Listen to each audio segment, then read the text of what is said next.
नमस्कार दोस्तों, आपका स्वागत है। इलेक्शन का फीवर ऑन है और कुछ ही दिन बचे हैं सरकार के बनने में, नई सरकार के बनने में। जी हाँ, काफी लोगों को तो पता लग गया होगा कि फलौदी मार्केट क्या करी है। फलौदी मार्केट ने जो प्रेडिक्शन की है उसको प्रेडिक्शन को हम पहले ही मैच कर चुके हैं। हमें भी लगता है कि मोदी सरकार आने वाली है। कुछ लोग ट्रोलिंग करेंगे, भाई मोदी का चमचा है, ठीक है चमचे हैं तो क्या फर्क पड़ता है। देश के प्रधानमंत्री को फॉलो करने में कोई बुराई नहीं होनी चाहिए। मैं ऐसी सरकार नहीं बनाना चाहता जहां पे मुझे 25 लोगों को फाइनेंस मिनिस्टर बनाना पड़े, बैटिंग हो, सोचे इसको ये मिनिस्ट्री चाहिए, उसको वो मिनिस्ट्री चाहिए। चलो आप बोलोगे पॉलिटिक्स से क्यों स्टार्ट कर रहा है, ठीक है, पॉलिटिकल सीजन है, फीवर है, चलता रहता है ना। बात करने वाले हैं क्योंकि पॉलिटिक्स हॉट है। हमारे हाथ से HAL, हिंदुस्तान एरोनॉटिक्स लिमिटेड जैसा शेयर काफी लोगों के हाथ से मिस हो गया होगा, है ना, उन्होंने शायद नहीं देखा होगा ना। डिफेंस में से ही एक और शेयर आपके लिए चूज करके आया हूं जहां पे ये कंपनी बहुत ही शानदार रोल प्ले कर सकती है, क्योंकि जो स्ट्रेटेजिक रोल ये कंपनी प्ले करने वाली है बहुत ही कमाल है। 2021 के आसपास में इसका IPO आया, IPO आने के बाद से लगातार ऊपर चल रही है कंपनी। पर ये शेयर एक ऐसा शेयर है जिसमें शायद यहां से 10x होने का मादा रखती है कंपनी। एकदम दिखाई देता है शायद 10x भी हो सकती है, 20x भी हो सकती है, क्योंकि डिफेंस एक ऐसा सेक्टर है जहां पे एंट्री बैरियर रहती है। क्योंकि ये वो गेम है जो सरकार से डायरेक्ट जुड़ा रहेगा। सरकार हमेशा इसके बारे में सोचती रहेगी और डिफेंस की अहमियत हमारे देश में बहुत ज्यादा बढ़ जाती है जब हम हिंदुस्तान को चाइना से कंपेयर करने की कोशिश करते हैं। डिफेंस के मामले में, फैक्ट्रीज के मामले में, रिसर्च के मामले में, हर चीज में हम चाइना से कंपेयर करते हैं। यहाँ पे अगर अमेरिका को स्ट्रांग होना है तो यहाँ पे कहीं ना कहीं इंडिया की जो भागीदारी बहुत ज्यादा सॉलिड हो जाती है। और जिस हिसाब से डिफेंस को हमारे प्रधानमंत्री जी फोकस में लेके आए हैं, यहाँ पे डिफेंस एक बहुत ही जबरदस्त सेक्टर, उभरता हुआ सनराइजिंग सेक्टर बन सकता है और होना भी चाहिए। जिस देश की बाउंड्री स्ट्रांग है, चाहे वो आर्म्ड फोर्सेस कर रही हो, चाहे वो नेवी कर रही हो, चाहे कोई भी तरह की फोर्सेस कर रही हो, हमारे सी रूट्स भी हमारे इतने ही ज्यादा इंपॉर्टेंट है। अब एक बात स्टार्ट करता हूँ, शेयर कौन सा है वो तो आपको पता लग ही जाएगा बात करते करते। बट समझिए, मैं एक ऐसी कंपनी की बात कर रहा हूँ जो शायद आने वाले टाइम में मोनोपोली होने वाली है। मोनोपोली नहीं तो एक बहुत बड़ा मार्केट शेयर उसके पास होने वाला है ऐसे सेक्टर का जहां पे जो लड़ाइयाँ होती है, वहां जितने भी हथियार इस्तेमाल होते हैं, जितने भी शिप इस्तेमाल होते हैं, जो सी रूट्स की बातें कर रहे हैं, जो पनडुब्बी इस्तेमाल होती है ना, वो जब वो स्क्रैप बन जाता है, वो स्क्रैप आपको पता है कितना होता है। एक जो शिप होता है 10, 15, 20, 25 माले का शिप होता है, पर जब वो स्क्रैप होता है तो बहुत जगह चाहिए उसको रखने के लिए। समुद्र में नहीं फेंक सकते, उसको आपको कहीं ना कहीं रखना ही पड़ेगा। तो अगर ऐसी एक कंपनी जो स्क्रैप में डील करती हो, या हम कहें शिप्स को काटने का काम करती हो, या ऐसी पनडुब्बी जो एक्सपायर हो गई है उसको काटने का काम करती हो, इंडिया की नहीं पूरे वर्ल्ड की, पर ऐसा स्ट्रेटेजिक इसका लोकेशन होना बहुत ही कमाल है। जी हाँ, मैं बात कर रहा हूँ स्वयं एनर्जी की, जो 100 साल से ज्यादा से इस देश को अपनी सर्विसेज दे रही है, जो पहले टेक्सटाइल में काफी अच्छा रोल प्ले कर चुके हैं, अब यहाँ पे वो डिफेंस में घुस चुके हैं। क्यों?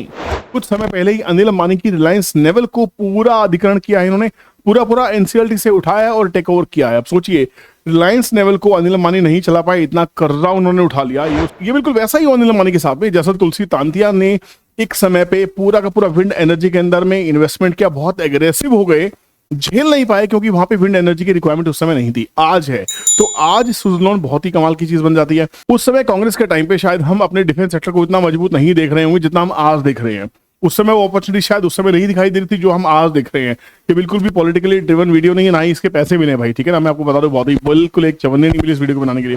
मुझे लगा इस शेयर को आपके सामने जरूर लेके आना चाहिए। मैं बात कर रहा हूँ स्वयं एनर्जी की। स्वयं एनर्जी की बात की जाए, इसकी फंडामेंटल्स पे एक नजर डालते हैं। बहुत ज्यादा प्रॉमिसिंग फंडामेंटल्स आपको अभी नहीं दिखाई दे रहे, बट हम जो इसको धीरे धीरे समझेंगे ना तो आपको समझ में आएगा ये गेम है क्या। ये कंपनी 100 साल से ऊपर हो गई। 1909 में कंपनी फॉर्म हुई थी। मैन्युफैक्चर और मार्केटर ऑफ कॉटन है, पॉलिस्टर टेक्सटाइल प्रोडक्ट्स। आप कह सकते हैं कि कॉटन बनाने वाली कंपनी, पॉलिस्टर बनाने वाली कंपनी का डिफेंस से क्या लेना देना है। डिफेंस की बात नहीं हो रही यहाँ पे, बात हो रही है LNG, लिक्विफाइड नेचुरल गैस की बात भी हो रही है। अगर आप देखेंगे देश में एक ही कंपनी है जो इतना बड़ा कारोबार करती है लिक्विफाइड नाइट्रोजन के अंदर में, वो है पेट्रोनेट LNG। और यहाँ पे ये स्ट्रेटेजिकली पोस्टेड है कंपनी। LNG के इंपोर्ट टर्मिनल बना रखे हैं जाफराबाद, गुजरात में। तो ये एक बिजनेस है जो कमाल का है। उसके बाद में अगर बात करते हैं स्वयं एनर्जी की, प्रोडक्ट की बात करते हैं, टेक्सटाइल से 50% बिजनेस आता है, एनर्जी से आता है इसको बिजनेस, इसका रियल एस्टेट का बिजनेस भी है, और LNG प्रोजेक्ट से भी बिजनेस आता है। अब यहाँ पे सबसे बड़ा खेल क्या है, ध्यान रखेंगे, ये न्यूज है हमारे पास में जनवरी 4, 2024 की। देखिए, स्वयं energy takes full control of Reliance naval. ये वही जगह है जहां पे दुनिया का स्क्रैप, जो समुद्र का स्क्रैप है, हम बात करते हैं बड़े बड़े शिप्स, बड़े बड़े पनडुब्बियां कटने के लिए यहाँ पे आएंगी स्क्रैप।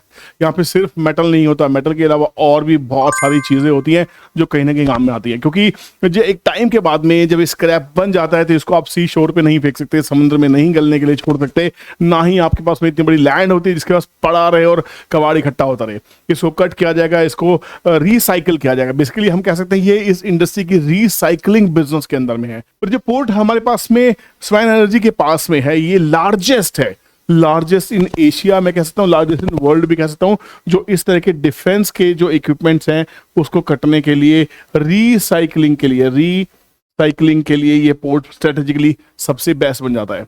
एक नजर डालते हैं फंडामेंटल्स के ऊपर में, शायद आपको समझ में आया कि आने वाले टाइम में ये बिजनेस बहुत बड़ा होने वाला है। फंडामेंटल्स अगर देखें तो 19,000 करोड़ की कंपनी है, 5,000 करोड़ के आसपास का इसमें डेट दिखाई दे रहा है। ये डेट जब इसने रिलायंस नेवल को लिया था उसके बाद में डेट यहाँ पे पोस्ट हुआ है, तो कहीं ना कहीं आने वाले टाइम में ये सब ठीक हो सकता है।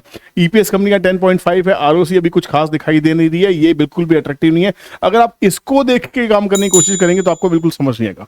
ये फ्यूचरिस्टिक कंपनी हो सकती है, आज की बीटीएसटी नहीं है। प्लीज बाइंग सेलिंग की एडवाइस नहीं है, प्लीज अपनी एनालिसिस करने के बाद, अपनी रिसर्च करने के बाद ठोक बजा के ट्रेड लेना, नहीं लेना तो छोड़ देना। मुझे लगा ये स्टॉक आपके सामने डिस्कस करना चाहिए। 628 रुपए के आसपास आज चल रहा है, 1 से 2% के आसपास बढ़ा हुआ है। हाई है 783 रुपीज का, लाइफ टाइम है 214 के आसपास में नीचे गया हुआ है। एक बार पीएनएल को देख लेते हैं, पीएनएल क्या कहता है। पीएनएल की बात करें 2012 में कंपनी 139 करोड़ की सेल्स कर रही थी, अब बढ़ के कंपनी की जो सेल्स है 1438 करोड़ की मार्च 2023 में है।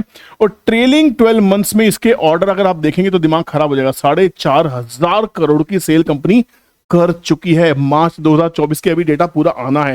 ये कंपनी लॉस में 80 करोड़ के लॉस से कंपनी 670 करोड़ के प्रॉफिट में पिछले ट्रेलिंग 12 मंथ्स में ये होती हुई दिखाई दे रही है।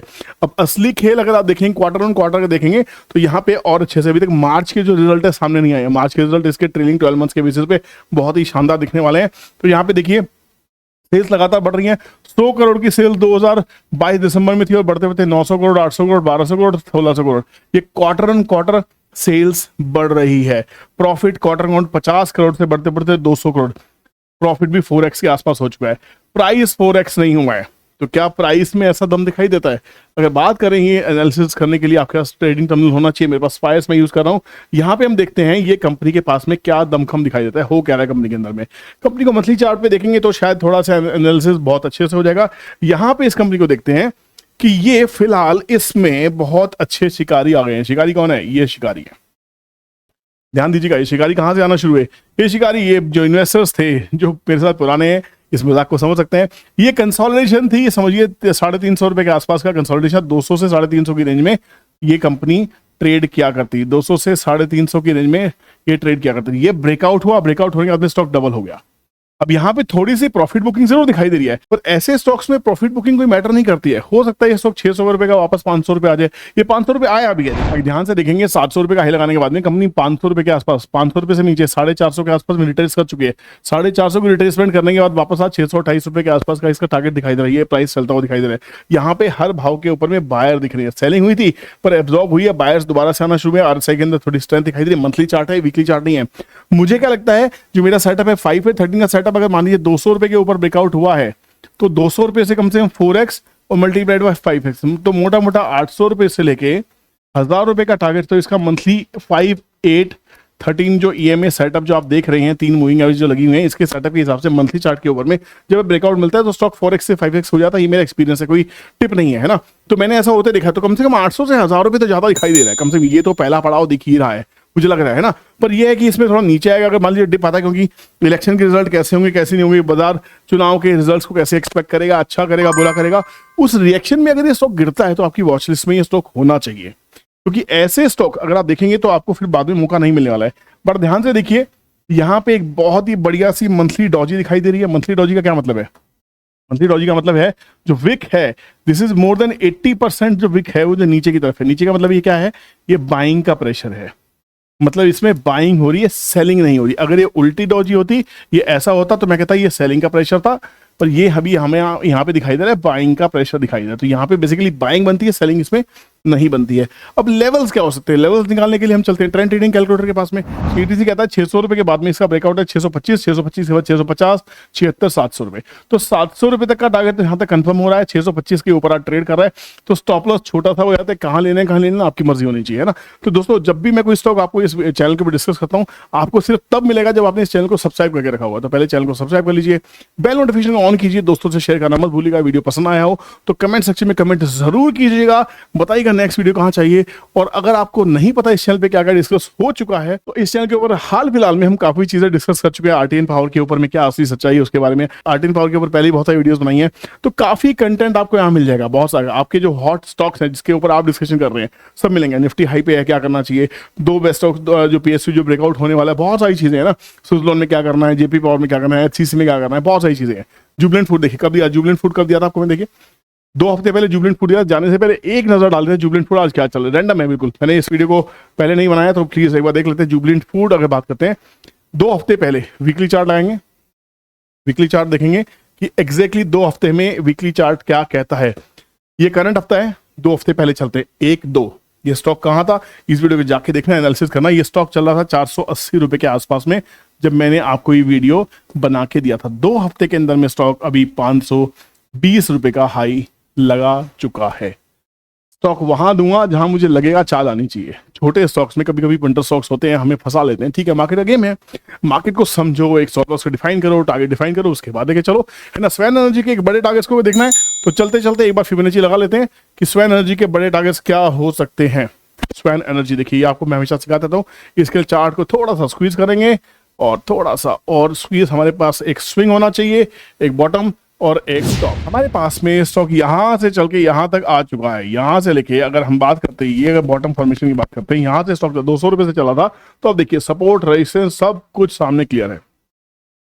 50% 487 ये सपोर्ट ले चुका है, 50 से 60% के बीच में ये सपोर्ट ले चुका है स्टॉक। अब यहां से चल रहा है 655 के ऊपर की तैयारी है, 655 के ऊपर चलेगा, 781, 941, 1144, 1731 ये टारगेट्स हैं। स्टॉप लॉस क्या है, स्टॉप लॉस है 556 जो बड़ा ट्रेड कर रहे हैं। छोटा स्टॉप लॉस क्या है हमारा 625 जो अभी जहां पे स्टॉक चल रहा है 2-3-4 रुपए का स्टॉप लॉस कर सकता है, तो बट बेसिकली यहाँ पे स्टॉप लॉस एक्चुअली में बनेगा 600 रुपए के आसपास।